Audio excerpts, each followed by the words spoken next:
Correct. All right, now we are going to go to Mary Baldizzi, who was on the 104th floor of the first tower when, in fact, it was struck. Do you hear me, Mary? Yes, I do. Welcome to Finance Vision. We're glad to have you. Mary, let's talk a little bit about what exactly happened when you realized that the building had been struck. My understanding is some of you in the upper floors were told to go to the roof. Is that correct? Well, I'll tell you truthfully, I got in very late. I normally get in at 8:15, and I missed my train because I live upstate New York, and I took a later train. So I only got there at 9:15 yesterday. And the second that I got into the building, I had noted that there was something on my chair. And when I was looking at it, I said, oh, this is the restroom key, and I ran out into the hallway. As I ran into the hallway, my colleagues came running and said, there's a fire in there, there's a fire in there. And we're all standing, and there was absolutely no announcements, obviously, because it had just happened that second. And I did a stupid thing. I went into the elevator and went down, and I was one of the lucky ones to get all the way down to the ground level. A couple of questions for you real quick, Mary. What did the impact feel like? Did you feel the impact of the shake and quake? What did it feel like? I felt heat first. I felt a very dark light, and then I heard an explosion, and then I heard people yelling, fire, fire. That was my immediate reaction to just, it was like a life-threatening thing, and I just ran into the elevator. I didn't have time to think about it, to tell you the truth. I was just thinking of my safety and the people who were dragging me into the elevator to get me out of the building. Otherwise, I wouldn't be talking to you right now. I understand. Mary, just wanted to mention to you that we are anticipating that George W. Bush, the president, is going to be speaking shortly, so we may have to interrupt you, but let's continue our conversation right now. How many people were in the elevator with you? You said you got pulled in. Yeah, about 10 people. Okay. And how about all the other people on your floor that didn't make it in the elevator? What is their status? They were going down the stairs. To tell you the truth, I don't know. I only saw one of the people as I was walking uptown to try to get home. I only saw one person that I worked with. I don't know the status of any of the other people. Mary, how long did it take for the elevator to take you all the way down to the bottom floor before the building actually really began to, exhibit signs of collapsing? Well, as I said, I was very lucky. It took about, I would say, a total of 4 minutes to get down because the elevators were waiting there. Normally, if you have to wait it, obviously it takes longer. So a lot of people did manage to get out. I'm sorry? My next question for you, Mary, is it your sense that a lot of people managed to get out from where you were? Well, I'll tell you truthfully, I think most people did what you're supposed to do in a fire. I think they were all in the stairwell, and I'm hoping to God that they got out. But, I'm thinking that maybe they didn't. The stupid thing that I did may have saved my life.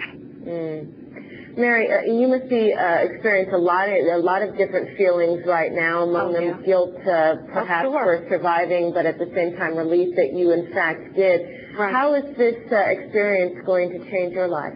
Well, I'll tell you truthfully, I'll never complain about anything, and again, because the small things in life don't matter. My family, I found out how many people really love me because my phone has not stopped ringing, including my cousin, Mary Catherine, who I just got spoken with. It's just, you just look at things a different way. Stupid things don't matter anymore. I'll tell you truthfully, I don't want to work in the city anymore. I'll probably try to find something outside the city. I mean, that's my immediate reaction, but I know it probably will not happen because in Monroe, New York, there really aren't many jobs as good as there are in the city. Mary, we're told that you did have a conversation, I believe, was it with a sister at the time of the impact? What happened was I was waiting for the train. I had gotten to 34th Street at that point, and I had seen a girl who was crying, and everybody was comforting each other, and I said, is there something I can do? Were you there, too? Trying to compare notes, I guess, as to what happened. And she said what happened is she, before she left the office, her sister called her and said as the walls of 2 World Trade Center were crumbling, she just called to say goodbye. And she said she called her and she called her mother. And she said, you know what, I have a feeling that my sister got out of there. She said there were about 12 people left, and that was on the 80th floor of 2 World Trade. So somehow I doubt it, because at that point I think Two World Trade had already, it was already history. I think it had already collapsed. But I hope to God that she did get out, but the woman pretty much called her sister just to say goodbye. Mm-hmm. I understand. Mary, you had mentioned before that you haven't really had a chance to talk to any of your coworkers. Yeah. Certainly it is going to be a frightening thing to begin investigating that. Do you have any plans to try and call them and reach them and figure out what happened to your office mate? Well, I do know. My husband told me when I came home that there was some type of agency that called on behalf of my company to try to find out who got out, who was alive. I'm a new employee. I'm only there 5 months. I only have one person who I know from another job that I would be able to contact. I don't have any phone numbers of any of these other people. And if I did have their phone numbers, they were in my bag that were left in the building. Mm-hmm. So I have no way of contacting anyone other than, other than if I called our main office in Illinois and got their numbers. That would be the only way I could contact them, which I may do, because I'd like to thank the 2 people who took me in the elevator. Mm-hmm. Mary, can you describe the scene? You were in the elevator. It took about 4 minutes, you said, to get down to the bottom floor. Then what happened? Walk us through it. When I walked out, I walked towards Liberty Street. Was it chaotic? Was there a lot of chaos? Oh, yeah, absolutely. People were running and screaming, and there were police officers, thank God, that were aiming us toward Liberty Street, because we stupidly walked toward World Trade because we didn't know. We had no idea it was a terrorist attack.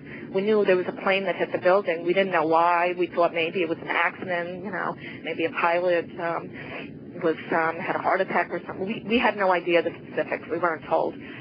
So we were aimed toward Liberty Street, and when I went out, there was soot all over the ground. Obviously, there were explosions and grumbling, and then the engine to the second plane. Mary, I'm so sorry. We are going to have to interrupt you. We are going to President Bush live right now. Thank you.